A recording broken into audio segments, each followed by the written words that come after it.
প্রিয় শিক্ষার্থী বন্ধুরা, আসসালামু আলাইকুম ওয়া রাহমাতুল্লাহ। এনএসএন একাডেমির পক্ষ থেকে তোমাদেরকে জানাই অভিনন্দন। এখন আমরা দেখব তোমাদের ইংরেজি বইয়ের পেজ নাম্বার 18। আজকের ক্লাসে আমরা তোমাদের বইয়ের পেজ নাম্বার 18টা দেখব। তো পেজ নাম্বার 18 এর প্রথমে যেটি দেয়া আছে সেটি হচ্ছে যে এখানে বলা হচ্ছে যে রিড দ্য নোটটি পড়ো এন্ড এবং আনসার উত্তর দাও দ্য ফলোইং কোশ্চেন নিচের প্রশ্নগুলোর ইন পেয়ার্স জোড়ায়। তার মানে এখানে যেটি বলা হচ্ছে সেটি হচ্ছে যে নোটটি পড়ো এবং জোড়ায় নিচের প্রশ্নগুলোর উত্তর দাও। তার মানে নোটটি পড়ো বলতে এই নোটটা পড়তে বলছে, এরপরে গিয়ে বলছে যে জোড়ায় প্রশ্নগুলোর উত্তর দাও। তার মানে এখানে কিছু প্রশ্ন আছে, এগুলোর হচ্ছে যে তোমরা দুজনে জোড়ায় যুগলে একসাথে বসে তোমরা এগুলোর আনসার করবে, এইটা বলা হচ্ছে যে এখানে এটাই তোমাকে এই ডিরেকশনটা দেয়া হচ্ছে। তো প্রথমত হচ্ছে যে আমাদেরকে এই নোটটা বুঝতে হবে। যখন আমরা এই নোটটা বুঝতে পারবো তারপরে গিয়ে আমরা এগুলোর প্রশ্নগুলো আনসার করতে পারবো। তো চলো আমরা নোটগুলো পড়ি। আর নোটগুলো পড়ার জন্য হচ্ছে যে আমরা তোমাদের জন্য এগুলোর অর্থসহ বাংলা অর্থসহ রেডি করে রেখেছি যেন তোমরা খুব সহজে নোটগুলো ধরতে পারো। তো চলো আমরা আমাদের আনসার সেকশনে চলে যাচ্ছি। এই যে আমরা এখানে আনসারগুলো বা বাংলা অর্থগুলো রেডি করে রেখেছি।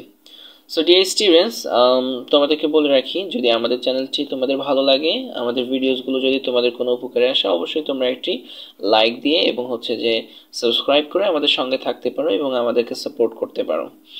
আচ্ছা, তো চলো আমরা দেখি। তো প্রথমত হচ্ছে যে এখানে নোট।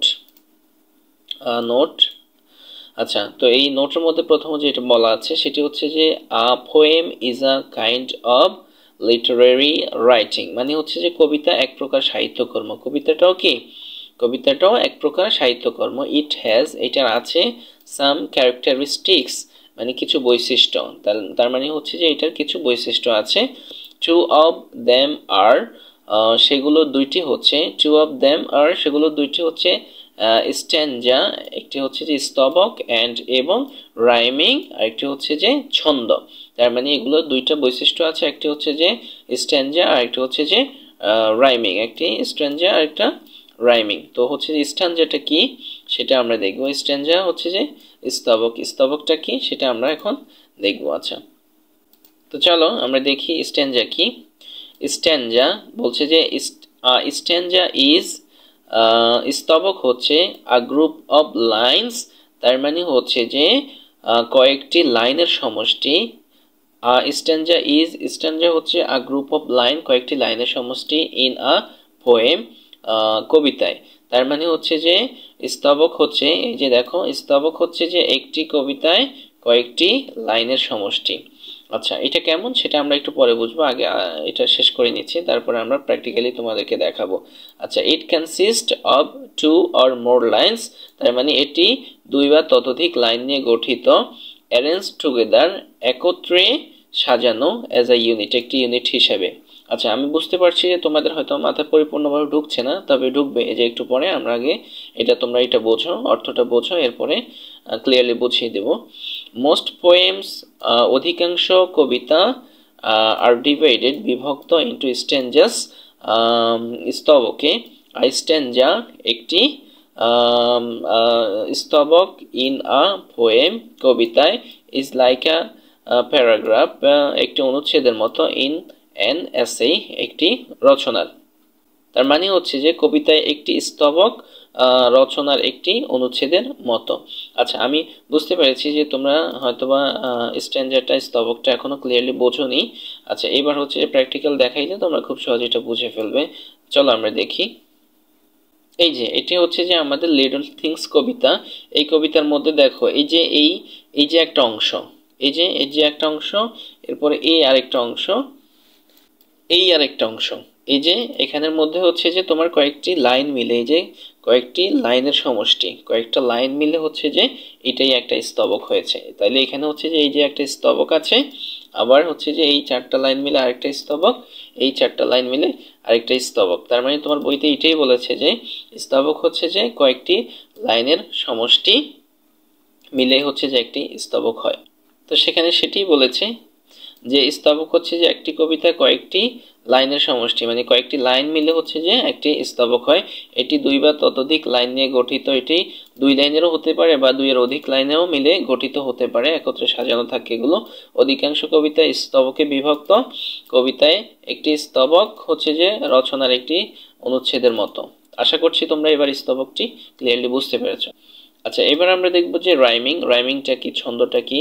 আ সিমিলার সাউন্ডিং ওয়ার্ডস মানে হচ্ছে যে একরকম ধ্বনিযুক্ত শব্দ এট দ্য এন্ড, শেষে, অফ দ্য অল্টারনেট লাইন্স, বিকল্প লাইনের, অব আ পোয়েম একটি কবিতা। তার মানে একটি কবিতার বিকল্প লাইনের শেষে একই রকম ধ্বনিযুক্ত শব্দগুলোকে হচ্ছে যে ধ্বনিযুক্ত শব্দসমূহ হচ্ছে যে রাইমিং। তার মানে একটি কবিতার বিকল্প লাইনের শেষে একই রকম ধ্বনিযুক্ত শব্দসমূহ। আচ্ছা, তো এটা যদি আমরা একদম তোমাদেরকে ইজিভাবে বোঝাই তাহলে হচ্ছে এই যে দেখো এখানে এই যে লিটল থিংস কবিতার মধ্যে এই যে দেখো এখানে সেন্ড দেয়া আছে, সেন্ডের সাথে কিন্তু এখানে ল্যান্ড মিলছে। এটা কিন্তু এই যে সেন্ড, ল্যান্ড, তার মানে হচ্ছে যে এগুলো হচ্ছে রাইমিং ওয়ার্ড। সেন্ড, ল্যান্ড এগুলো হচ্ছে রাইমিং ওয়ার্ড। এরপরে দেখো এখানে আবার হচ্ছে যে এই বি, এরপরে দেখো আবার ইটারনিটি, এগুলো কিন্তু মিলছে, বি ইটারনিটি। তাহলে এই দুইটা হচ্ছে যে রাইমিং ওয়ার্ড। তার মানে হচ্ছে শেষের সাউন্ডটা হচ্ছে যে একরকম মিলে। তার মানে শেষের শব্দের সাউন্ডটা হচ্ছে যে একই রকম থাকে, এটি হচ্ছে যে রাইমিং। আচ্ছা, এরপরে হচ্ছে যে আমরা প্রশ্নগুলো আনসার করলে আমরা আরো এটা ক্লিয়ার হয়ে যাব। তো দেখো প্রথমে যে প্রশ্নটি আছে এই যে এখানে বলা হয়েছে যে how many strangers are there in the poem title little things. তার মানে এখানে বলা হয়েছে যে হাউ মেনি স্ট্রেঞ্জার্স কতগুলো স্তবক আছে, আর দেয়ার ইন দ্য পোয়েম কবিতায়, টাইটেল শিরোনাম হচ্ছে লিটল থিং। তার মানে লিটল থিং শিরোনামের কবিতায় কয়টি স্তবক আছে। তো আমরা একটু আগেও দেখেছি, এখন আবার দেখতেছি।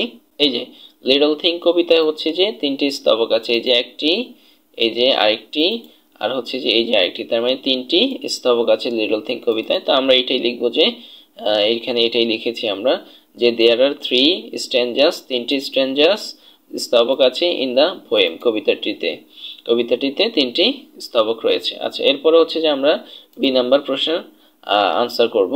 এখানে বলছে যে ম্যাচ দ্য রাইমিং ওয়ার্ড। তার মানে হচ্ছে যে রাইমিং ওয়ার্ডগুলো কি করো, ম্যাচিং করো। ম্যাচিং করতে কোনটার সাথে কোনটা মিলবে। তো দেখো আমরা এখানে ম্যাচিং করেছি, যেমন হচ্ছে ক্যাট, ক্যাটের সাথে মিলছে hat, cat hat. Day stay, coat boat. তারপরে pick kick, sand land, now how. তার মানে এগুলো ছন্দ, এই যে ম্যাচিং দ্য রাইমিং ওয়ার্ডস, এগুলো হচ্ছে যে এগুলোর সাথে এগুলো ম্যাচিং করে। তো আমরা এগুলো মিল করেছি। দেখি এরপরে কি আছে। আচ্ছা, এরপরে সি নাম্বার আছে যে can you identify the rhyming words in the following lines. আচ্ছা, তারপরে তাহলে সি নাম্বারে বলেছে যে ক্যান ইউ আইডেন্টিফাই, তুমি কি চিহ্নিত করতে পারো দ্য রাইমিং ওয়ার্ডগুলোকে ইন দ্য ফলোয়িং লাইনস, নিচের লাইনগুলো থেকে। তা আমরা এখানে লেখা আছে যে little grains of sand and the pleasant land. তাহলে আমরা দেখি সেন্ট এর সাথে হচ্ছে যে ল্যান্ড মিলছে, তার মানে এই দুটো হচ্ছে যে রাইমিং ওয়ার্ড। সেন্ট, ল্যান্ড এগুলো হচ্ছে যে রাইমিং ওয়ার্ড। আচ্ছা, এরপরে দেখো এখানে বি ইটারনিটি, বির সাথে ইটারনিটি মিলছে, তার মানে হচ্ছে যে এই দুইটা রাইমিং ওয়ার্ড। তারপর এখানে বলছে যে লাভ, তারপরে বলেছে যে অ্যাবাব, লাভ অ্যাবাব এখানেও মিলেছে, তার মানে এই দুটো হচ্ছে কি রাইমিং ওয়ার্ড। আচ্ছা, দেখো এরপরে কি আছে। এরপরে এখানে বলা হয়েছে যে মেক এ লিস্ট, একটি তালিকা তৈরি করো, অফ দ্য স্মল টাস্ক, ছোট ছোট কাজের, ইউজুয়ালি তুমি হচ্ছে সাধারণত করো এমন ছোট ছোট কাজের একটি তালিকা তৈরি করো, অ্যান্ড শেয়ার ইট, এবং এটা শেয়ার করো উইথ ইউর ক্লাস, তোমার ক্লাসে এটা শেয়ার করো। তো তারা এখানে হচ্ছে যে তোমাদেরকে একটা চক করে দিয়েছে যে তোমরা এইভাবে তৈরি করবে। তো আমরা অলরেডি এর উপরে আমাদের নিজেদের মতো করে আমরা একটি তৈরি করেছি যে এখানে। তো দেখো এখানে প্রথমত বলা হয়েছে যে I get up early in the morning, আমি হচ্ছে যে খুব সকালে ঘুম থেকে উঠি, অ্যান্ড এবং গো ফর ওয়ার্ক, হাঁটতে যাই, উইথ মাই ফাদার, আমার বাবার সাথে।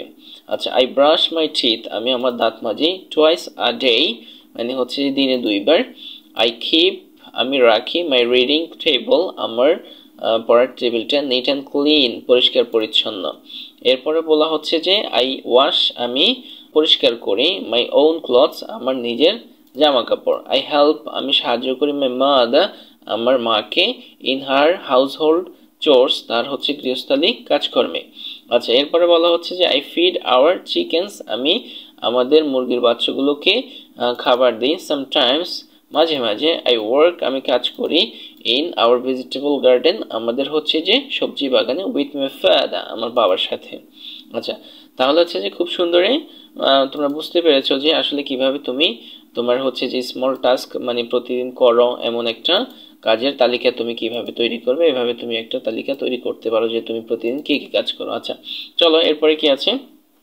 আচ্ছা, এরপরে খুবই মজাদার একটা জিনিস আছে, দেখো এখানে বলা হয়েছে যে পেজ নাম্বার 19-এর মধ্যে এখানে বলা হয়েছে যে in a group of 5 to 6, তার মানে হচ্ছে 5-6 জনের একটি দলে ডিজাইন আ পোস্টার, একটি পোস্টার ডিজাইন করো অন লিটল স্টেপস, মানে হচ্ছে যে ছোট ছোট পদক্ষেপ নিয়ে, টু কিপ, রাখার জন্য, দ্য ক্লাসরুম, শ্রেণীকক্ষ, নিট অ্যান্ড ক্লিন, শ্রেণীকক্ষ পরিষ্কার পরিচ্ছন্ন রাখার জন্য, অ্যান্ড প্রেজেন্ট, এবং হচ্ছে প্রেজেন্ট ইট, এবং এটা হচ্ছে উপস্থাপন করা, টু দ্য ক্লাস, ক্লাসে মধ্যে উপস্থাপন করা। খুবই মজার একটা কাজ। তার মানে এখানে বলেছে যে 5 থেকে 6 জনের একটি দলে একটি পোস্টার ডিজাইন করো শ্রেণীকক্ষ পরিষ্কার পরিচ্ছন্ন রাখার জন্য ছোট ছোট পদক্ষেপের উপরে আর কি। তারপরে হচ্ছে যে পোস্টারটি শ্রেণীতে উপস্থাপন করো। তো আমরা হচ্ছে যে আমাদের নিজের মতো করে নিজেদের মতো করে একটা পোস্টার ডিজাইন করে নিয়েছি। তোমরা চাইলে হচ্ছে যে তোমরা আরো সুন্দরভাবে একটি পোস্টার ডিজাইন করতে পারো। তো দেখো এখানে আমরা প্রথমত লিখেছি যে keeping our classroom neat and clean, মানে হচ্ছে যে আমাদের শ্রেণীকক্ষ পরিষ্কার পরিচ্ছন্ন রাখা। এরপরে এখানে আমরা বলেছি যে দেয়ার আর মেনি ওয়েজ, অনেক উপায়ে, to keep our classroom neat and clean, আমাদের শ্রেণীকক্ষ পরিষ্কার পরিচ্ছন্ন রাখা যায়। অ্যান্ড এবং ইট ইজ ইম্পর্টেন্ট, এবং এটি গুরুত্বপূর্ণ যে we all do our parts, আমরা সকলে আমাদের নিজেদের কাজগুলো করি।